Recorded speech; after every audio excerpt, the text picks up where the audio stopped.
Hello and welcome to Bonus Dad. Bonus Daughter, a special father-daughter podcast with me, Hannah. And me, Davy, where we discuss our differences, similarities, Share a few laughs and stories within our ever-changing and complex world.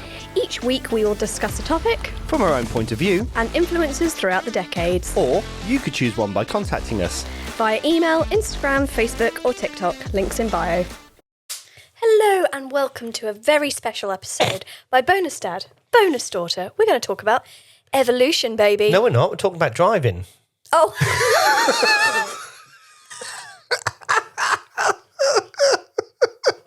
We were going to talk about evolution, but we decided that would be too long to talk about it. We're actually going to talk about driving, so evolution is coming up soon. Do you want to restart that? Or No, we'll keep that in. We'll keep it in. We'll keep my blunder in. We're going to talk about driving. We were originally going to be talking about evolution, but when I read through it, it's possibly going to be a two-parter. So because this is the last recording of the day, because Hannah's got to go somewhere, I said, well, let's do driving instead because it's a shorter episode. I did wonder why you then said, I'm not going to use my phone for this.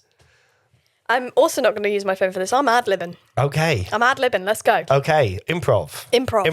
I'm better improv. I can assure you. We're going to... I don't need the script. I'm going to ask you some questions. I've got some facts and figures about driving in the UK exciting. as well. And We're going to try and make this exciting. I'm going to ask you some questions as well. We'll ask each other questions, Okay. really. I'm so ill-prepared. Let's go. Let's go. Let's go. What was your first car? Oh, my first... Oh, fuck. I love this quite well. I nearly swore then. Yeah, my hand was hovering. My hand was hovering. I had a beautiful beast. It was a Peugeot 106 X-Reg. It had a tape deck and it didn't have any power steering and the brakes were shot, but it was my baby. And my funniest memory of that car was the first time I got it. It was mum in the car. I was a learner and my friend Daniel was in the back and we'd picked up some cat litter. I assure you this is a funny story. Bear with me. And we had some music going in the car. And Daniel was playing the cat litter like a cajon in the back to the music.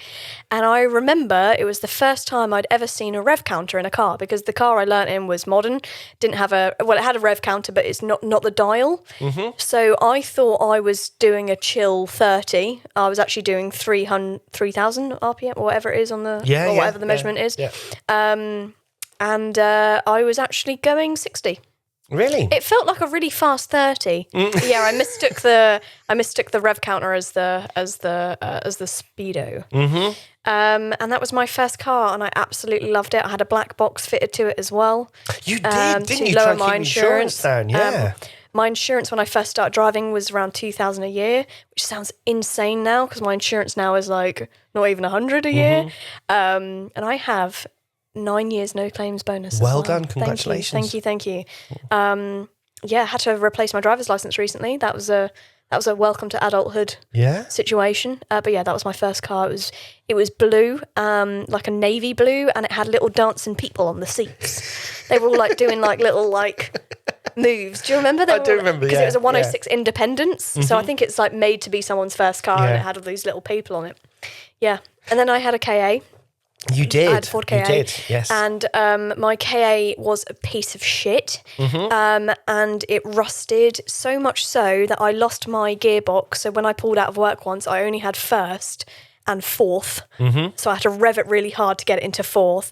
And I also lost reverse in it as well. And I had to be pushed out of several car parking spaces. Did you really? Yeah, I hated that car. That was the worst car I ever bought. Mm-hmm. And then I went on to PCPs.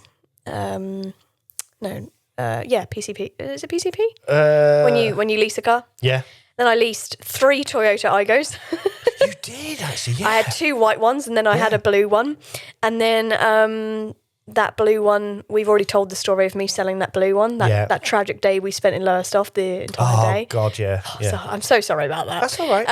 And now I drive a Ford Puma automatic. Mm-hmm. Which is delightful. Yeah. I love it. So how many cars have you had? 1, 2, 3, 4, 5, 6, including the Puma, 7. So including my current car, 7 cars. So you've had 7 cars and you've been driving for 10 years. 10 years. Well, just over 10 years, yeah. Okay. Well, my first car was a brown Metro. Oh, a Metro. Mini Metro. Beautiful. It had a choke. Yeah. It was that... They remind me of chainsaws. I don't mean to be really non-knowledgeable about it, but that's all I can think of. My Mini Metro, right? It was that bad. You could start the ignition with a lollipop stick. If you had a fingernail, it's so ghetto. It's unreal. If you had a fingernail that was strong enough to turn the barrel, it would have started the car. My locker key, when I worked at Tesco's at the time, would open the lock of the door. Oh my gosh, I forgot keys open doors. Yeah. I know that sounds like a strange thing to say, but I just bip it. Yeah. And I don't even put it in the ignition anymore. I just press a button now. No. How that used to pass its MOT is beyond me. It was a death trap. Do you think they were just more lenient then? Yeah, I do. Yeah. There's no way if I had a car, No. So got rid of that. I drove that into the ground. That ended up in the scrap heap. Fair enough. My second car was a red Mini. Oh. Which was like a go-kart. Cute. I loved that red Mini. Yeah. But there was a problem with it. Oh. There were two problems with it. One, there was a hole in the floor on the passenger side, and you could see the rain. I had a mat covering it. Nice. So you could see it, and that would stop the rain coming in. Yeah. The other thing, the starter motor didn't work. Oh, that's quite problematic. So I used to have to do one of two things every time I started the car. Did you park it on a hill? Well, one of three things. Park it on a hill. The other thing I used to have to do is hit the starter motor with a hammer, would sometimes help it work. So I had a hammer in the car, and that wasn't for self-defense. It was purely to start the bloody thing. The other thing I got very, very good at. Now, I am the champion when it comes to bump starting cars. Yes. I can bump start any car, and that is because of this Mini.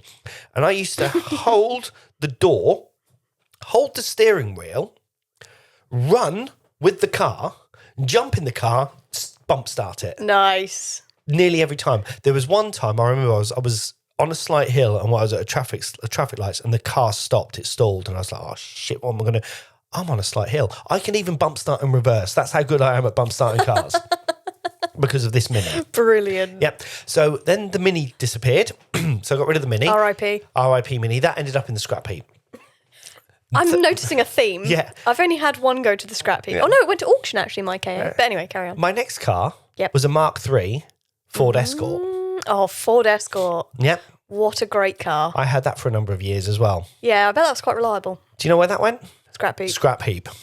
You tend to drive your cars into the ground. So we're up to 3 cars now. We're up to 3 cars now. Yep. My next car was Tug. Tug. Remember Tug? This comes into my era now. Mm-hmm. Tug had beads on the seats. Tug did have beads on the seats. And it was so uncomfortable. It was incredibly uncomfortable. Why did you have beads on your seats? So it was called Tug because TUG was the last 3 letters of the license plate. Yeah. And Tug was a... Punto, wasn't it? Fiat Uno. Oh, Fiat Uno, sorry, not Punto. And it was ridiculous because I'm a fairly tall chap. But it was the only car I could afford at the time. Yeah. Where did Tug go? Scrappy. Yeah, then it was the Jimny? No.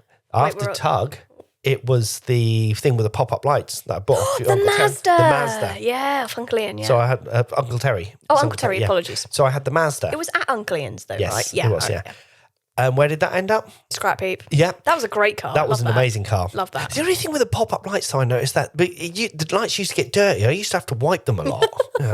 Then the Mazda. Then it was the Jeep. Oh, the Jimny, yeah. The Jimny. Yeah. And the Jimny axle broke. Yeah. I remember it just looked really sad. little feet, little wheels, just like bloop. Yeah. A bit like cars. Exactly. That was a cute car. We sold that, didn't we? I can't remember what happened to the Jimny. I feel actually... like I've seen it on the road, actually. I've missed one. The Vectra.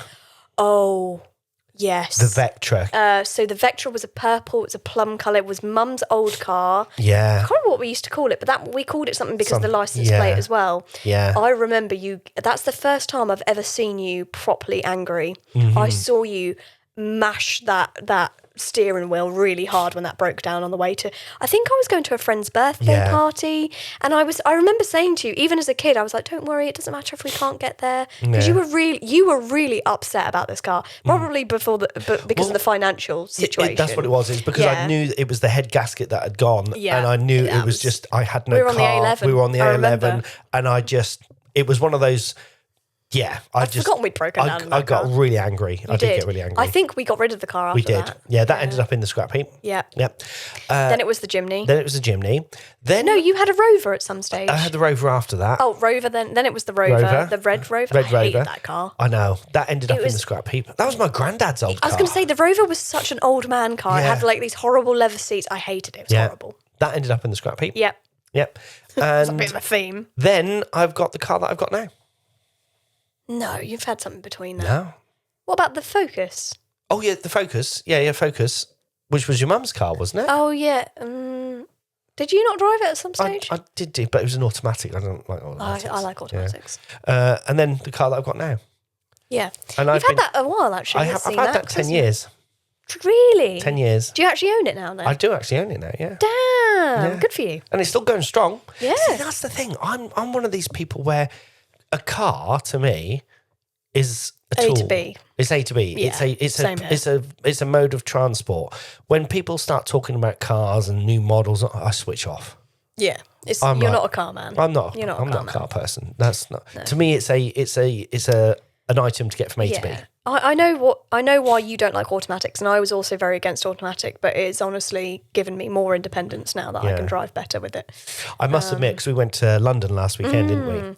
And you rang me up the day before and you said, look, I'm not feeling great. Can I put you on my insurance for the day so that I could drive your car? Just in case. Just in case. Yeah. And I actually had a little bit of which I didn't tell you, I had a little bit of a panic of, shit, it's an automatic. I don't know how they work. It's the easiest thing to drive. Yeah. Yeah. You just forget that you have a left foot and left hand. Yeah. That's all. See, I like gears. I get that, and I honestly do, because I was very against getting an automatic, but now that I have one, I'm like, this is the best thing ever. Yeah. It's the best thing I ever did. It's getting an automatic. It's so good. I mean, your mum's car, what's she got? Toyota, isn't it? Yeah. CHR? I don't. Some sort of car. Is that on automatic? It's an automatic, Oh, it is. but also you don't really have to do anything. That's the beauty of it. Yeah, I mean the lights come on automatically. Yeah. The windscreen wipers come on Yeah. automatically. Turns on and off automatically as well. I mean, all you got to do is point and shoot, Yeah. essentially. Yeah. And even then, I've got lane assist. So it keeps in lane for me. The braking assist as well. If something comes up in front, it will brake for you. You know Andrew, I know who quite a moved, few I won't Andrews. say his last name, but moved up north. Really good friends of ours. You're friends with their daughter, Sophie. Oh, yeah. really good. Yeah, sorry. So we were Andrew. That Andrew. We So- know a few Andrews, to be fair. So we were at his house and we were in his car and he was telling me, he said, I've got a function on my car where it will automatically parallel park. That is crazy. I was like, what? That is where I draw the line. I am parallel parking myself. What? I don't trust that. Yeah. No. I can't don't trust that No, yet. I'm not. It's like almost like a self-driving car. No, thank you. No, I'm not No, sure I thank you. could get behind that. Yeah, no, it's not my, no. I can parallel park pretty well as well. When I'm not under pressure, I can parallel park within one move. Yeah. If I'm under pressure, sometimes I need a little adjustment. So, Situation. when did you pass your test? I was a little bit late to the game when I passed my test. I was 19, which makes that 2000 and... Oh, I can't do You maths can't now. do maths now. Look at this. 19 minus 4, 2015. Okay. Sorry, that took me so long to work out. 2015, yeah. Yeah. I left school already. Yeah. And I was 19 when I passed, 2015. Okay. I didn't start learning until I was 18. Who taught you to drive? My granddad. He did, didn't My he? granddad. He's a certified driving instructor. And I had many opportunities to learn in a dual. I was lucky enough to have, because we were living there for a little while. Yeah. Every time we went out for dinner or something, I would drive us all. Yeah. And he would have the dual control, which I don't think a lot of people would have had the opportunity to do. So I'm very grateful for that. And I passed first time. You did. With only one minor. You did. Yes. I learned from a driving instructor when I started learning to drive when I was 17, but I couldn't afford a car until I was like 19. And So there was a massive gap. So we actually weren't driving. We were driving at the same point in our lives. Yeah. It's mad. So I had like this. I'd learned to drive, but then had this massive gap where I didn't have a car. That was weird. I bet that was weird. And when you got in a car, you're like, I've forgotten how this does. But obviously, I lived in Sleaford at the time. That's why you're such a rubbish driver. Then I'm an amazing driver. Oh my gosh, you're not. The accelerator situation. Mum is right. I will stand by Mum on this one. You have this habit of putting your foot on the accelerator and then taking it off, and you can feel it in the car, and it can make you feel a bit sick. Which is why I offered to drive to London and not you, because I thought, Do you remember when I used to do turbo? I do remember turbo. I actually still do turbo in my own car. Whenever I'm like getting up to speed on a slip road, I'll be like turbo, which is silly in an automatic. It doesn't really have the same. You used ring. to love that when you were a kid. Turbo. Yeah, it was very safe. I didn't used to be. You were a good turbo. It was a good turbo. Yeah, I used to drop it down again. Turbo. Yeah. Yes. Now I say Mario Kart mushroom. So. I passed. So I passed second time. I feel like I learnt to drive on Mario Kart. Mm-hmm. Initially. Yeah. And I spent a lot of time in the car as a kid as well, which is why I think I passed so quickly. Yeah. Is that we were driving up and down to Dad's all the time. I don't know, I just felt like I spent a lot of my childhood in the car. Did. So I picked up a lot. Yeah. I think generally just from watching and observing as well, even subconsciously maybe. I don't know. I was always pretty good at directions, although I'm rubbish now. Yeah. I felt like I was quite good at, now that we have a sat nav, I don't even need to think about directions. I just put it in and go. We'll come on to sat navs versus maps. But one thing I'd want to ask you is, when you took your test, did you know you'd passed? No. There's a reason I'm saying this. I didn't, because when I pulled out of DVLA, I remember coming up to the roundabout and not signalling. And I thought, I fucked it. So the whole time... Hannah, you did swearies. So I bamboozled it. Yeah. And I thought, oh my gosh, I've already failed. So I thought, well, there's no point. I'll just keep doing the whole test. Yeah. Hadn't realised that she either didn't worry about it, as in because there's no one else on the roundabout. Maybe she just thought, oh, she didn't need to indicate because there's no one about, perhaps. Yep. She either let me off, because that wasn't the minor I got either, or she simply missed it. Yep. Well.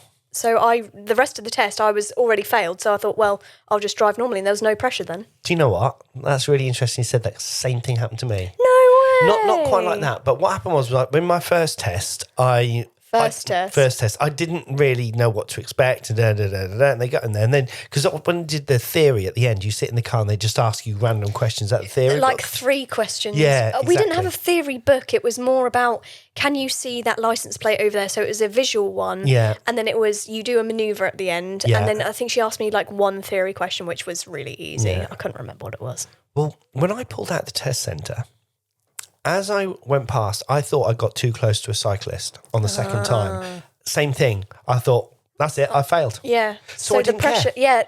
neither did I. I was just like, I'm just going to keep us safe now. Yeah. Do you know what else happened on my test that never happened during any of my lessons? I came up to a horse and carriage. Right. How obscure is that? Just such a weird thing. And I saw them in front of me and I was like, shit, I don't know what to do. Like, I have no idea what to do here. So I just slowed down and I actually said to the examiner, I said, I've actually never come across a horse and carriage before. And I said, regardless of this test, I just want to make sure that I'm doing the right thing. And she said I was. Yeah. So it was nice. I don't know if she was allowed to do that or allowed to say that, but I think I just needed the reassurance that we were both going to be safe. That was all I cared about. And then she said to me, before we come up to the horse, she was like, oh, turn left here. So she made me not go past them. Yeah. Which I think was, again, a saving grace. Maybe she was just really nice and helped me out a little bit. But I was just honest with her. I was just like, I've never come across a horse and carriage before.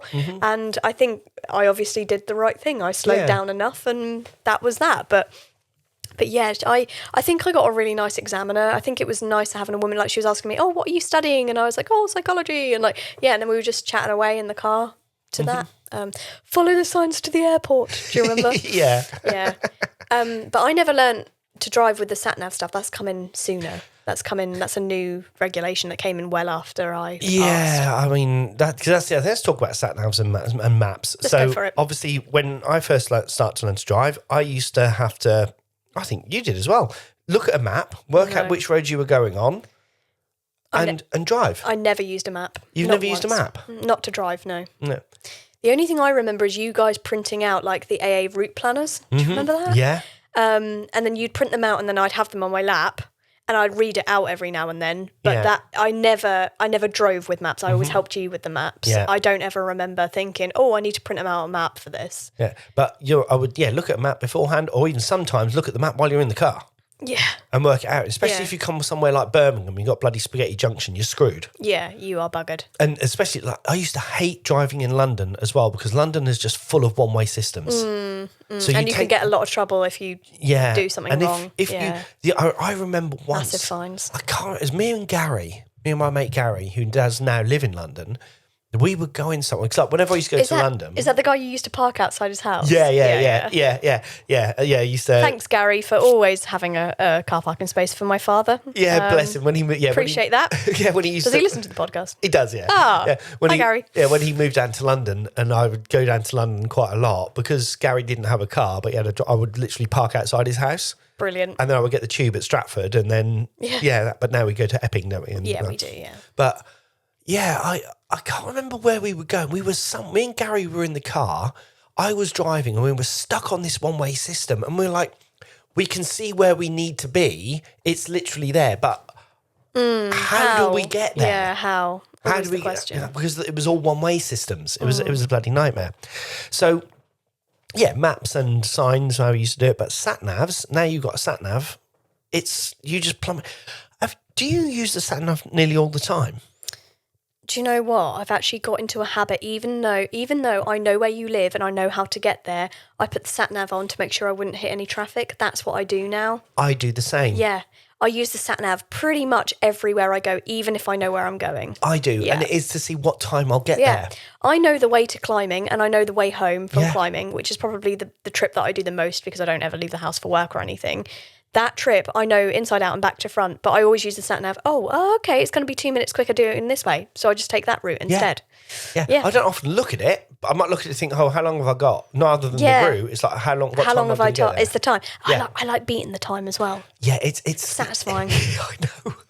It's like, It's like when you see it. I got it 2 minutes before, bitch. Yeah, exactly. When you see it, like when you look at the time and it says, "Oh, I'm going to get there at 37 minutes past 7." Now it says 36 minutes past 7. Yeah, boy. baby. Clawed back a minute. And it's only like by a couple of minutes. They're pretty accurate. I've got a question for you when you have your sat nav on. Yeah. Talking or no talking? Like turn left at the next No talking. roundabout. Okay. I am no talking around Norwich. I never use the audio, but if I go outside of Norwich, that bad boy is on. Yeah. Although I didn't the other day at Epping, and I wish I had because I almost missed the London junction. Okay, so your mum Yeah. has an Australian accent guy doing the talking. Yeah. She's on Waze, isn't she? Yeah. She uses Waze. Yeah. I use Apple Maps myself. I use Google Maps. Oh, you Google Map man. yeah. I see. Yeah, your mum uses. Andrew got your mum onto Waze. Yeah. And she uses that all the time. Yeah, Mitchell started using Waze. Yeah. I don't know. I mean, they're all the same, essentially. They all do the same job, but it's Yeah. just the aesthetics. It's the aesthetics thing, isn't Waze it? does look cute. I'm Yeah. not going to lie. But Yeah. for me, I just Apple Maps. Yeah, it's easy. It's all Yeah. connected to my phone. Any changes in the road that you can see from when you started driving to now? I do have one big, Great massive question. change. Great question. I might have to think about it. Do you want to say your thing first? I might have to think Volume of about it. traffic. Oh, okay. There's a lot more cars on the road now than what there was when I first started driving. I tend to be stuck in traffic jams a lot more than what I used to. Although saying that, obviously we live in Norfolk. We live on the outskirts of Norwich. And at the moment, they are doing a massive revamp of the A11 and the A47. And it's a ball ache. And it affects us both because I'm also outskirts of Norwich, but I'm a little further outskirted, if you will. Yeah. But those roadworks are going to last years. Well, don't get me wrong. When it's done, it's going to be great. 2028, I think, if when I'm it's not mistaken. when it's done, it's going to be great. But this is the one thing about Norfolk as well, is that this is another big difference in the change of the road. So Norfolk and Cornwall are the only two counties in the whole of England that doesn't have a motorway running through it. Yeah. Now the A11 was only recently dualled. So it was as just a normal A road, and you have to go through Elveden, and the Elveden lights. Do you remember? Yeah. Oh, There's a running joke from people from Norfolk is saying that the only thing that kept people out of Norfolk was Elvedon The Lights. Elvedon Lights, yeah. Because it's one of the main thoroughways in. You either got the We've got A47 or the bypass A11. now. We have now got a bypass, Yeah. and it's a lot quicker. A lot But if quicker. you would go to London, it could sometimes take you 2.5 hours because of the Elvedon Lights, and now it takes an hour and a half. Yeah. Trimmed like an hour off the journey. Yeah, it's mad. I would say what's changed, I think, since COVID, but then again, I haven't been driving as long as you, so I'm happy to be kind of rebooted on this one. Yeah. I feel that since COVID, there has been an entitlement generally across people. People are now angrier when they drive, I've noticed. I'm actually quite a chill driver. I never used to be. I used to have a bit of anger because I think everyone else had that anger. And now I'm like, do you know what? Little mistakes happen and I'm happy as long as the mistake in front is a simple, oh, I indicated wrong, and you can see they've made a mistake and you just let them indicate right. If that is fine. But if someone was to go over, say, a red light and on a pedestrian crossing, that's when I'd get angry because that could endanger someone's life. But we're all entitled to make mistakes, right? But I think people get so angry. They do. About people making mistakes. I personally am horrified when I get cut up on a roundabout. That is one of the worst things that I hate the most. And it makes me like really nervous and anxious that people can't seem to pick a frickin' lane or stay in their lane, I think is my issue. There's a certain roundabout near you. There is. That's the one I'm thinking of. Yeah, where the left-hand lane is actually a turn right. Yeah, which is, I understand that is unusual. It is very unusual. It's signposted on the floor and there's two Yes. signs coming up to that junction. You cannot possibly make that mistake. Well, I'm very nervous going around the roundabout because I always go in the left-hand lane to turn right, and I always think that someone in the right-hand lane is going just going to cut across. Is going to smash into the side of me. Considering I live near that particular roundabout and use it quite frequently, it very rarely happens, to be honest with you. But getting cut up, it's actually on the roundabout after that. You know, the one where McDonald's is? Mm-hmm. That's the roundabout I'm on about, where people seem to just jut out of the side street. I think there's 5 roads that go into that. Is it 5? 4, sorry, 1 road that goes out. Yeah, so 5 roads come into it, and you just, it's kind of that moment of, oh God, like it's really hesitant to get out of there, I think, because people don't always indicate on the that particular roundabout as well, so it's a bit frustrating. But yeah, I just think little mistakes can happen. And if there is ever a situation where someone's gone up the back of me or something, which has happened on Grapes Hill actually. Someone went up the back of my Peugeot, and the man got out and he had a really nice swanky car as well. And he went up the back of me. So I was more like, oh my God, his car is going to be ruined by my car, because it's all like new and posh. Yeah. And I remember him coming to the window and I was thinking, oh my God, he's going to be like really angry, even though it wasn't my fault because he went up the back of me. And he was like, oh, you're so young. And I was like, yeah, I am. I said, what? Why did you go up the back of me? He was like, I thought you were going to go because the lights turned ahead, but I waited a little bit because the car in front of me either stalled or didn't pull away quickly, and he just assumed that I would go kind of as soon as the light went, and I didn't. So he went up the back of me, and he was really nice about it, and we did share insurance, but I didn't need, my Peugeot was enough to, cool story, bro. But yeah, it's I don't know. I just when accidents are approached with anger, I think it makes it far worse. Yeah. Even if you're the one that has been not in the wrong as well. I think you just need to approach it with, everyone's fine. Let's deal with the damage. So at the bottom of Grapes Hill, I went into the back of someone, but literally.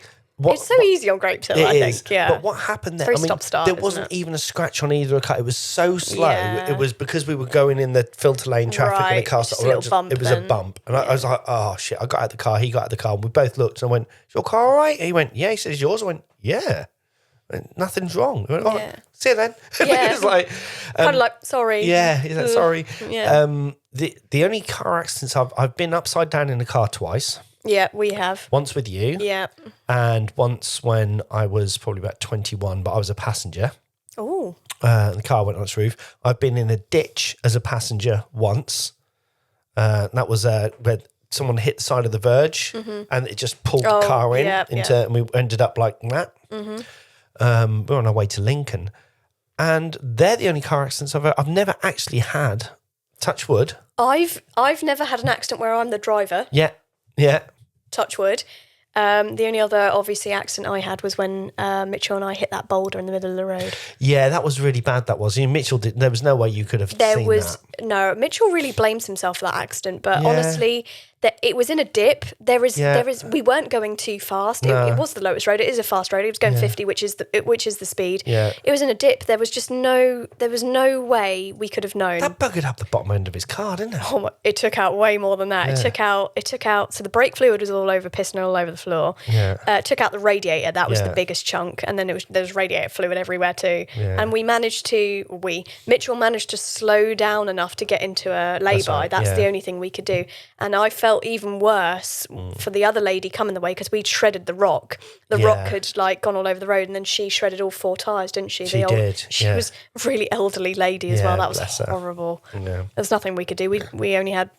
Well, we had 4 tyres on our car, I suppose, but there's nothing we could have done. So going back to Sorry. my first car that I had was a Metro. I had a seatbelt Yes. safety feature. Yeah. That was it. There's no airbags. There was no reversing cameras. That's crazy now. It was a seatbelt. I don't think I've ever been in a car. No, let me rephrase that. I don't think I've ever driven a car without airbags. Yeah. That can't be possible in my lifetime. Have you ever seen the film Demolition Man? No. There's a scene in that where Sylvester Stallone, he's in a car and he goes and the car shoots through the air and he ends up in a fountain.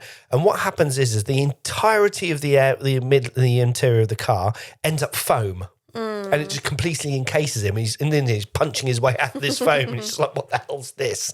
But that's like the extreme of the safety feature. But when I think to, like, my cars were a death trap anyway, but there were no safety features on it. No. None whatsoever. Which is unheard of now. Yeah, but now you've got like seatbelts, you've got airbags, you've got Assisted anti-roll brakes, cages, yeah. assisted brakes, all of that whereas what I had, they would have just crumpled and just absolute death traps.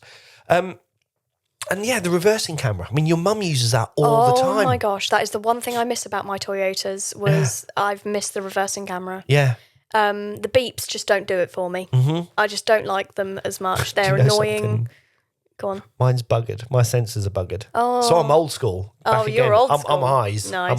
I'm eyes. Do you put your hand on the back of the seat, Jobby, to reverse? Yeah, I've never done that. I've never had to do that. Yeah. I just look in the mirrors. Yeah. Oh no, I use the mirrors quite a lot, but occasionally I'll look in there. Look at them. I remember that was just such a. It felt like a really adult thing. Whenever I saw anyone do that, put the hand on the back of the seat and look behind them. Yeah. It was like, I don't know. It just felt like. I felt like that was a rite of passage for adulthood, and I've never had to do it. Like I've never looked out of my back rear view with my eyes. I've always used the mirror. Yeah. Because I don't have the same turn. I'm too short to look through the back. Yeah. And I've just realised the clapperboard's been in shot the whole time. oh, that's all right. But also, having the light on in the car is illegal. That's what you told me. Well, I was told that. That's a tale that gets passed down from parents Generation to generation. Yeah. Stupid. I don't care if the light's on. What is the longest you've ever driven for? Not very long. I know you've driven very long. Maybe 2.5 hours max, 3 hours. Really? 3 hours in traffic. Yeah. I don't think I've ever driven more than 4 hours. Okay. Reading felt like a long time Yeah. because we got stuck in traffic, but we'd stopped a little bit, like it was fine. Yeah, I'd regularly drive for 8 hours, 10 hours, like to Scotland, Cornwall. Yeah, like that. I've personally never driven. I've been a passenger, sure, but never driven that. The longest France was France. Yeah. How many hours was that? I think that was getting on for 20 hours. Yeah. That's Non-stop mad. driving. Yeah. We had breaks. We had like We had stops. And we kind of I had like a half-hour sleep on the ferry, Yeah. but I was exhausted when we got back. Yeah. I can't remember why we had to do that. Well, because we were trying, we didn't know how far we were going to get, and we tried to stop off to spend one night overnight, but the place was fully booked. That was it. Yeah. So we were just like, let's just keep going. Yeah. Let's just keep driving and get there. I remember sleeping in the back with Alex and Tia. Yeah. Yeah. That's the longest I've ever driven That for. was harrowing. All I remember of that trip is driving. Yeah. I remember the water park actually. Yeah. The water park was fun. It was nice. It was a good place, though. Yeah. And we camped, didn't we? We did indeed. I liked camping. It's nice. So, shall we finish off the episode with a few? I will run through some facts and figures about driving. Let's go. Yeah. You did promise the people. I promised the people. So, in 1980, the number of vehicles in use was much lower than what it is today, as we know. Yep. And it's only in the last kind of 40 years that they've really kind of grown up. But in 2007, there were 31 million cars in Great Britain. 07, okay. 07. I was 11.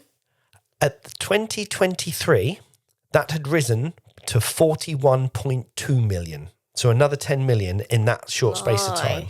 Yeah. Of those, 1 million were zero emission vehicles. So a quarter of them by 2023 was zero emission. That's quite cool. Yep. Go us and the environment. There we are. So as of 2024, Great Britain has around 246,000 miles of road. Damn. Out of that, 2,300 miles are motorways. Yeah, makes sense. Yeah.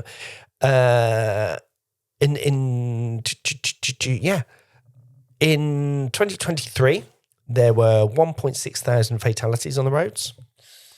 Also in 2023, that works out about 5 per billion vehicle miles.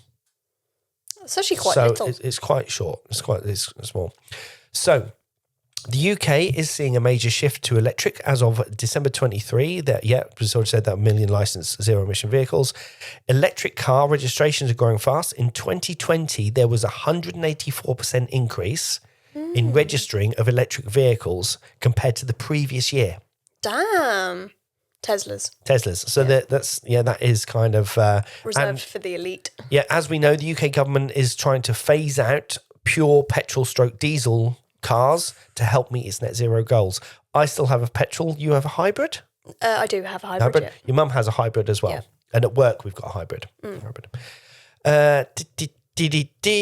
Else to tell you. That's kind of it, really. Oh, Yeah. super. Yeah. Awesome. A few little facts and figures there. There are a few more that I looked at, but there's pretty much just same bits. Same bits on the thing. Same bits of the Is there anything you want to end on in terms of driving? How do you feel about electric? Yeah. It doesn't bother me. I'm a little against it. Yeah. Not from environmental reasons, but because we just simply do not have the infrastructure yet. We don't have the infrastructure. I mean, your mum went within a fully electric car, and I think she was going to Birmingham. And how many times did you have to stop? She had to stop quite a few times, and they had to plan the stops where they were going to charge up. Yeah, that is too scary to me. I know that a tank of petrol will get me to London and back easy. But actually, we had less than half a tank used when we went to Epping and back. Oh, right, okay, cool. So that was really, really economical. And I did drive it on eco mode, admittedly, but still, I thought it was really economical. But yeah, I don't think we're there yet. I mean, our house in particular is a new build. And yes, we can have an electric kind of charger being put into the garage, but then we'd have to park it in the garage, and we've only got one car parking space. See, I would get a really small electric car to go to work in. Yeah. See, work and back is fine, but we do long distances in our car. That's the one thing that really annoys me. Right, and this is a Norfolk thing. Well, it's not just a Norfolk; it's a rural thing. It's a rural thing. It's people who live out in the country, and we all experience this across Great Britain. If you live in London, you can jump on a tube, you can jump on a bus. They come every few seconds. It doesn't, you don't need a car. The public transport is good enough to do it. Now, Norwich is a driving city. You need to drive. Yeah. So where I work, I could get the park and ride in to where I work. Yeah. But I have to drive past my place of work. To get the park and ride in, which I did. If we swapped houses, we would be fine. Exactly. Yeah. So I did it for a week. Swap. I did it for a week where I used the park and ride. For me to drive into work takes 8 minutes because I live this side of the city, right? And it's straight in one road, and I'm at work. It took me an hour. Yeah. An hour. Yeah, it's just not worth it. Norwich is really rubbish for getting into the city. Like the buses, I think the buses for me, to be fair, I'm Cossey, but like the buses for me are, I think every 15 minutes, which isn't too bad.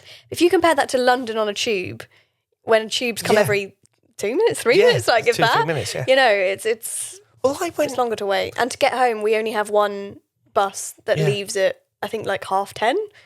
And if you want to go out on the, I knew you said on the pool then. If you want to go out on the pool, if you want to go out drinking, you have to stop by 10. Yeah.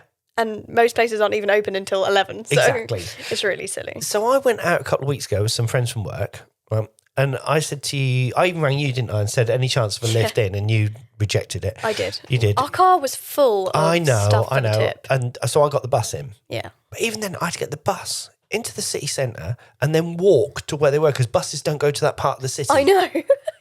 That's the other thing about the public transport in Norwich, is that they only go to one street. Yeah. And that one street is actually quite North Norwich. Yeah. So you have to walk to the south of Norwich if that's where you're... It's like, which is where most of the nightlife is. Yeah. I was like, this is ridiculous. Yeah. And then but lucky your mum came to pick me up, so I didn't. Oh, have I to got get those the wrong way round. Sorry, it goes to South Norwich. North Norwich is where all the stuff's at. Our bus service and our public transport is shit. It is shit. There's no way to describe it. It's shit. How come you don't get the swear jar thing? Because I don't say f. Oh, it's okay. So shit is fine. Yeah, shit is fine. But it's like there's a film called Blue Juice set in Cornwall, and it's when they go to for a surfing thing, and they said, "Oh, when's the next train?" Oh, Tuesday. Yeah, and that's how it feels in Norwich. That is genuinely exactly how it feels. what it feels and like. if you live in a rural place, like I remember when my friend lived in Barford, there was one bus every hour, I think. Yeah. So if you missed that, and they didn't even turn up. And also, it wasn't First Bus, which is the normal one. It was Connect Bus, which is the slightly premium bus. Yeah. Which was comfier and smelt nicer, but it was more expensive. And when you're a kid, you don't want the more expensive one. You want the crappy one so you can get into there. Yeah, it was stupid. When I was at Sleaford, we had a thing called the Sleaford Nipper, and that was like a minibus that drove around Sleaford. So Sleaford, which is the smallest town in the entirety of the UK, had a better bus service than what bloody Norwich has got. Yeah, it is shocking. And that was 40 years ago. I feel like Norwich would benefit from a tram. I'm just going to say it. Norwich would benefit from because a tram. most of the streets are pedestrianised anyway. Yeah. So if they put a tram in it, that's not going to cause that much disruption because cars don't go down there anyway. Exactly. Tram. It's the way forward. It is. There you go. From you could do Cossey, Heatherset, what's the top one? Helsden. Yeah. And then Pornland. Yeah. Poswick, yeah. Where how far? Long Stratton. There you go. Boom. Yeah. There you go. I've cured. I've solved it. But the reason I say that is that I would get a small electric car just to go to and from work. Yeah, makes sense. Because our bus service is so shit. So rubbish, yeah. If it was better, I would quite happily use public transport and barely use my car. But I have no other option than to use my car. And it's actually more economical for me to drive into work than to use the park and ride from an environment perspective. Because you're going past it anyway. Because our service is shocking. Norwich City Council, Norfolk Council, Broadland Council, sort it out. Sort it out. Get on it. And can you also lower the price of council tax as well? Because while you're at it. Because if you're not going to give us a bus service, then what are we paying for? Exactly. Just put it out there. Yeah, I agree with you. And also, why do you do all the roadworks at once? Yeah, what she said. Can you not get Go, everyone on one bit of roadwork? Yeah.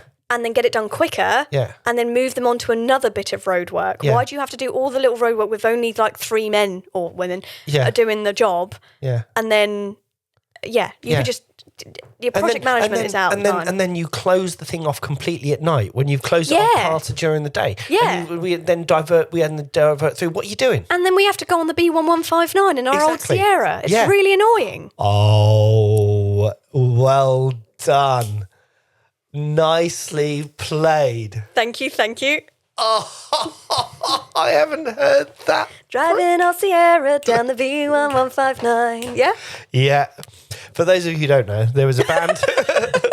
There was a band many years ago by the name of Addison's Uncle. Yes. And it consisted of my dear friend Phil Pearson as the lead singer. Georgia was the violinist, and Peach, who is the guitarist in my band, was their ukulele player. And they were an amazing band, Addison's Uncle, and yes.